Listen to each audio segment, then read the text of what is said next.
Machiavelli in this Illuminati, all through your body. The blows like a 12-gauge shot. Feel me? And God said He should send His one begotten Son to lead the wild into the ways. Follow me.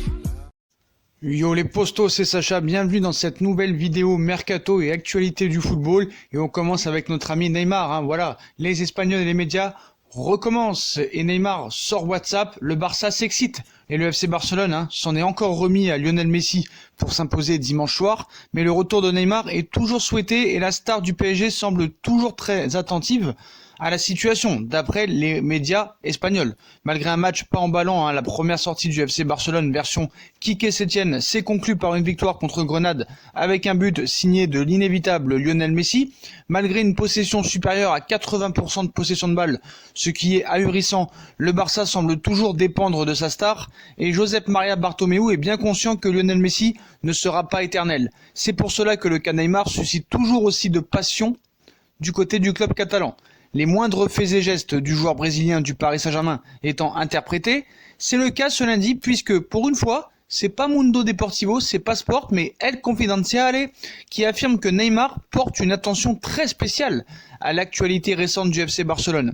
Le quotidien explique que le Brésilien a contacté plusieurs de ses anciens coéquipiers du Barça via un groupe WhatsApp qui leur est propre. Et si Neymar est intervenu, c'est pour connaître les méthodes de travail de Quique Setién, le nouvel entraîneur de Barcelone. L'attaquant du PSG et de la Seleção aurait reçu des réponses très positives de ses interlocuteurs au sein du vestiaire. De quoi évidemment relancer les spéculations et les supputations sur l'avenir de Neymar lors du prochain mercato estival. C'est du moins la version qui circule autour du Barça. Alors que des rumeurs évoquent en France une prolongation éventuelle de Neymar d'ici la fin de saison, oh là là, mort de rire. Et ceux qui viennent me dire « Oh Sacha, tu dis de la merde, Leonardo a dit que Neymar et Mbappé ne prolongeront pas. » Déjà, il a pas dit ça, il a dit on verra après le mercato. Et ça veut dire tout ce que ça veut dire. C'est de la communication. S'il dit on verra après, ça veut dire que c'est déjà bouclé et que Neymar a déjà prolongé le 2 janvier au Paris Saint-Germain, au retour de ses vacances au Brésil. Donc voilà, donc que ce soit El Confidenciale, Sport ou Mundo Deportivo, ça veut faire encore du buzz en ce mardi, vu qu'il n'y a rien d'autre à dire. La vraie info du jour sur Neymar, c'est que Netflix tourne actuellement un documentaire sur Neymar. Des équipes de tournage sont régulièrement présentes au camp des loges et dans l'entourage de l'attaquant parisien. Donc on sait déjà que l'été dernier, c'était vraiment une série Netflix, mais là ça va vraiment en devenir une, vu que Netflix tourne un documentaire sur Neymar. Donc Neymar était déjà apparu l'été dernier en tenue orange de prisonnier afin de promouvoir la Casa del Papel, une des séries phares de Netflix. Cette fois, le Parisien sera le personnage principal pour le compte du diffuseur international accessible par abonnement. Donc selon les informations, des équipes de tournage sont régulièrement présentes auprès de la star du PSG. Elles disposent notamment d'accès privilégié au centre d'entraînement et suivent de près la star en dehors du terrain. Netflix et le PSG se montrent particulièrement discrets sur cette collaboration, mais celle-ci devrait découler sur une série documentaire au vu de la quantité d'images tournées, prédit un proche. Le football au cœur de la bataille, Netflix, Amazon, donc Netflix, Amazon, les deux grands concurrents sur le marché de la VOD vidéo à la demande, s'arrachent les stars mondiales du sport afin de proposer des contenus originaux. Sergio Ramos et Raphaël Varane ont par exemple fait l'objet de séries sur Amazon Prime. En respectivement 8 et 3 épisodes, le géant américain a aussi produit une mini-série sur Marcelo Bielsa ou sur Manchester City, alors que Netflix s'est attardé sur la Juventus de Turin ou Sunderland. Les producteurs de contenu font désormais partie du monde du football, comme l'a illustré José Mourinho fin décembre en conférence de presse, où il disait « Si Amazon, en cours de tournage dans son club, voulait faire des épisodes, il pourrait en faire un entier sur nos erreurs défensives et les buts que nous concédons. Tous les grands du marché essaye d'approcher les stars du football et du sport pour des séries et des documentaires, nous expliquait en septembre un représentant d'Amazon. Les prochains gagnants seront ceux qui obtiendront Cristiano Ronaldo, Messi ou Neymar. C'est donc Netflix qui a arraché le gros lot avec le Brésilien malgré une offre conséquente d'Amazon.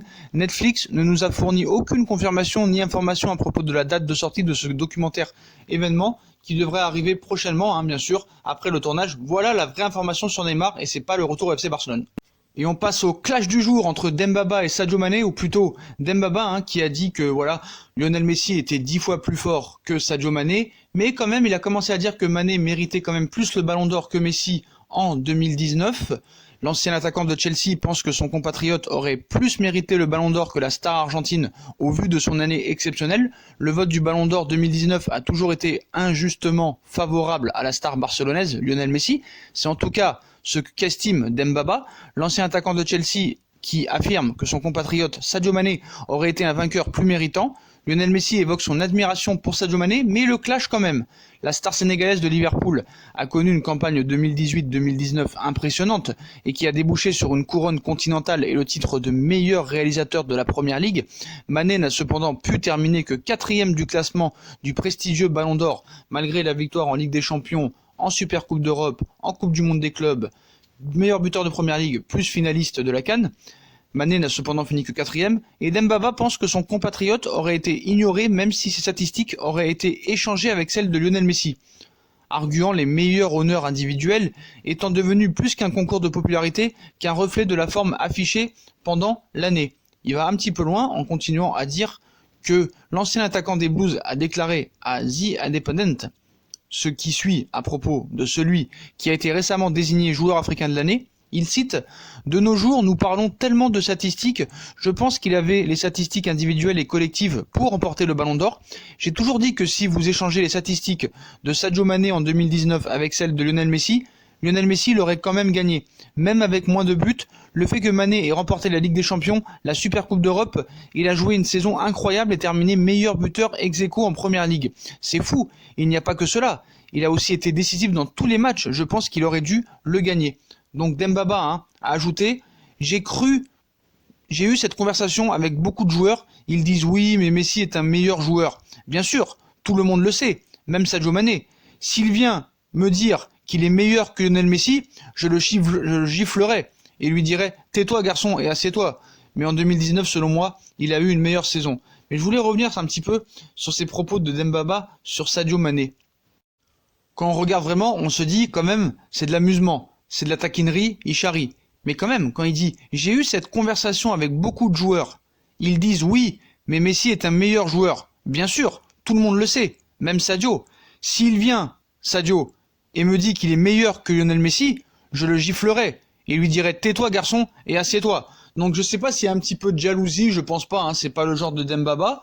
Mais bon, voilà, on n'a jamais dit que Sadio Mané était meilleur que Lionel Messi. On a juste dit que, voilà, comme toi tu l'as dit, que Sadio Mané méritait plus le Ballon d'Or en 2019 que Lionel Messi. Mais en disant je le frapperai s'il vient me dire qu'il est meilleur que Messi, ça va un peu loin quand même, donc affaire à suivre. On passe à Kylian Mbappé qui vise un incroyable triplé en 2020. Kylian Mbappé ne manque pas d'ambition pour l'année 2020, que ce soit avec le PSG, les Bleus ou les Bleuets. 3 matchs, 3 buts, à l'instar du PSG, auteur d'un sans faute. Kylian Mbappé a démarré la nouvelle année sur de bonnes bases. Une année 2020 qui pourrait être particulièrement chargée pour l'attaquant parisien, et pas seulement parce que le club de la capitale est toujours en lice sur tous les tableaux et espère notamment aller loin en Ligue des Champions. Si 2020 pourrait être des plus intenses pour le champion du monde tricolore, c'est plus en raison d'un été qui pourrait être tout sauf reposant, et on ne parle pas de son actualité transfert, qui devrait pourtant effectivement être trépidante, mais de sa volonté d'enchaîner Euro avec les Bleus puis Jeux Olympiques avec les Bleuets. Une ambition qui a de nouveau affiché lundi en marge de la présentation de son association Inspired by KM, qui tente d'aider 98 enfants à accomplir leurs rêves. Interrogé sur ses rêves pour 2020, l'ancien monégasque a eu en effet vu les choses en grand. Il cite « Ce serait un triplé, Ligue des Champions, Euro, Jeux Olympiques. Ce serait pas mal », a ainsi imaginé l'ancien monégasque dans des propos relayés par l'équipe. Pour l'instant, cela paraît inaccessible, mais je vais essayer de faire en sorte d'accomplir ce rêve. Ce serait déjà une fierté de pouvoir apporter le premier titre européen en Ligue des Champions de Paris et de continuer à faire gagner notre pays. Une ambition qui fera forcément grincer quelques dents chez les dirigeants parisiens, à savoir si vraiment ils vont le laisser partir aux Jeux Olympiques, ce qui paraît quand même peu probable. La situation se tend entre le clan Cavani et le Paris Saint-Germain. Le clan d'Edinson Cavani n'a pas vraiment apprécié la sortie médiatique de Leonardo hier soir. Ils accusent le directeur sportif de rejeter à tort la faute sur l'Uruguayen. On n'a jamais pensé à un départ, on avait même un accord pour regarder ce qu'on pouvait faire pendant la saison. Là, c'est plus clair par rapport au futur du joueur. On doit analyser tout ça avec beaucoup de respect par rapport à son histoire. Le club n'a jamais pensé à ça, mais on écoute par respect pour lui. La déclaration de Leonardo hier en conférence de presse après la qualification parisienne en 8e de finale de Coupe de France n'est pas passée inaperçue dans le clan Cavani. y compris. On peut même affirmer qu'elle a un peu tendu un dossier déjà assez complexe. On indique ce soir que du côté du clan du joueur, on a été surpris par cette sortie médiatique du directeur sportif brésilien. Il faut dire qu'elle sous-entend qu'il y avait une possibilité de prolonger en fin de saison, chose qui n'a jamais été proposée par le PSG, malgré les nombreux appels du pied du meilleur buteur de l'histoire du club.